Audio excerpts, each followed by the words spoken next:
Assalamualaikum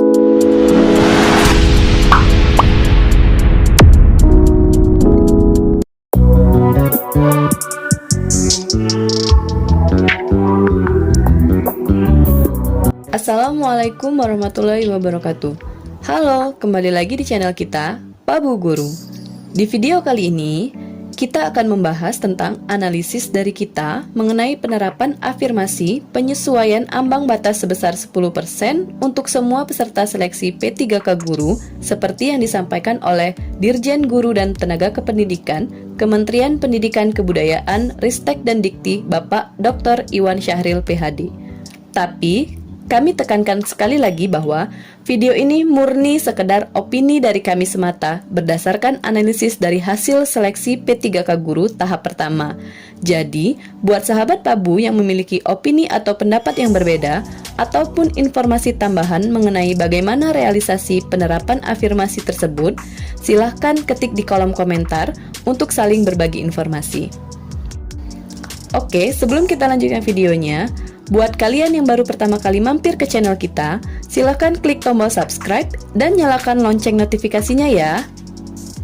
Sekarang, mari kita mulai analisisnya.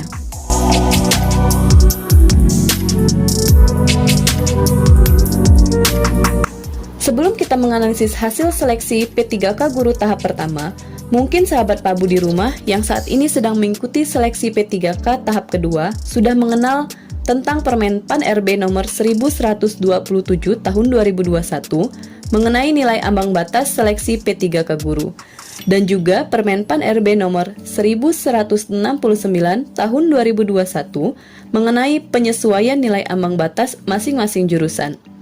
Di Permen PAN RB nomor 1169 tersebut, kita bisa melihat bahwa nilai ambang batas kemudian dibagi menjadi 3 kategori.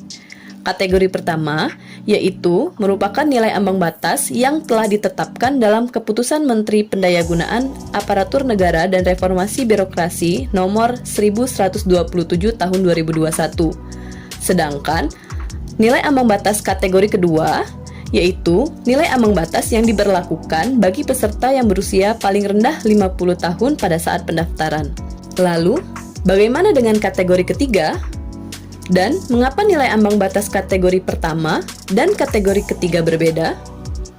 Nah, jika kita lihat lampiran Permen PAN RB nomor 1169 tersebut, terlihat bahwa terdapat pengurangan sebesar 50 poin dari nilai ambang batas kategori pertama ke kategori yang ketiga. Dan apa hubungannya dengan pemberian afirmasi penyesuaian ambang batas sebesar 10% dari nilai maksimal kompetensi teknis bagi seluruh peserta? Jika kita amati bersama, disinilah letak poin kuncinya. Kemendikbudristek memberikan kita afirmasi 10% bagi seluruh peserta disajikan dalam bentuk pengurangan nilai ambang batas. Mari kita lihat perhitungannya berdasarkan hasil seleksi P3K Guru di tahap pertama.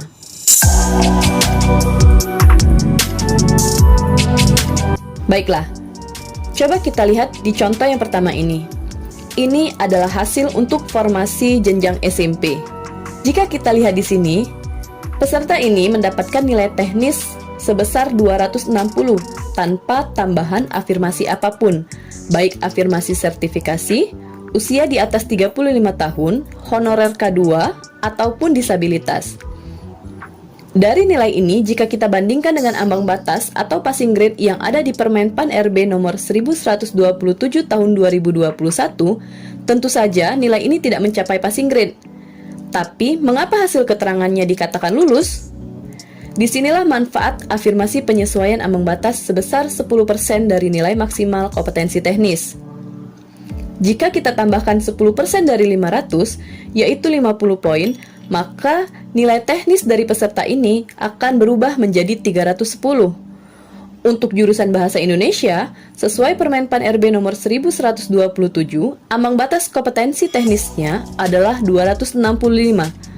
Tentu saja nilai teknis ini mencapai passing grade. Jika kita ingin menggunakan passing grade kategori ketiga, pada Permen PAN RB nomor 1169 tahun 2021 yang sudah mendapatkan potongan nilai 50 sebagai bentuk afirmasi, artinya nilai murni dari peserta ini yaitu sebesar 260 sudah mencapai nilai ambang batasnya, yaitu 215. maka jelas bahwa peserta ini mendapatkan keterangan lulus dengan nilai teknisnya sebesar 260.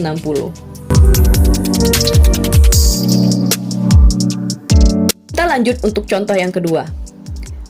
Jika kita amati bersama, bagaimana dengan contoh yang kedua ini? Dari hasil seleksinya, untuk peserta yang kedua ini mendapatkan nilai murni kompetensi teknis sebesar 135.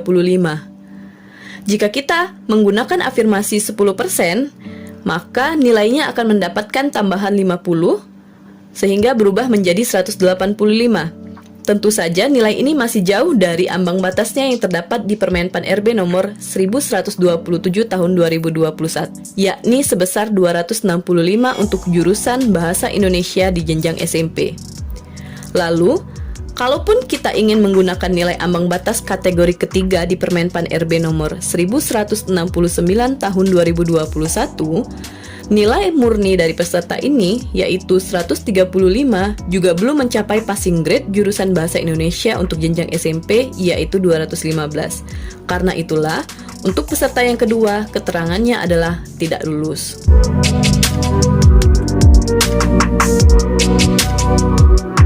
Nah, dari kedua contoh tersebut, menurut pendapat kami, penerapan afirmasi 10% untuk semua peserta seleksi P3K Guru sudah direalisasikan dalam bentuk penyesuaian ambang batas yang terdapat di Permenpan RB nomor 1169 tahun 2021, yaitu kategori ketiga.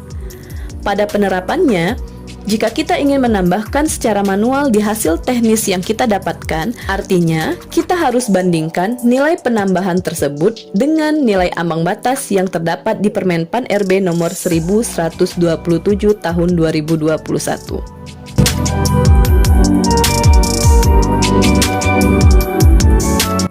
Demikianlah analisis singkat dari kami mengenai afirmasi 10% untuk semua peserta seleksi P3K Guru. Semoga video ini bermanfaat. Dan jangan lupa klik tombol like, komen, subscribe, dan share video ini sebanyak-banyaknya. Sampai ketemu di video selanjutnya. Terima kasih. Assalamualaikum warahmatullahi wabarakatuh.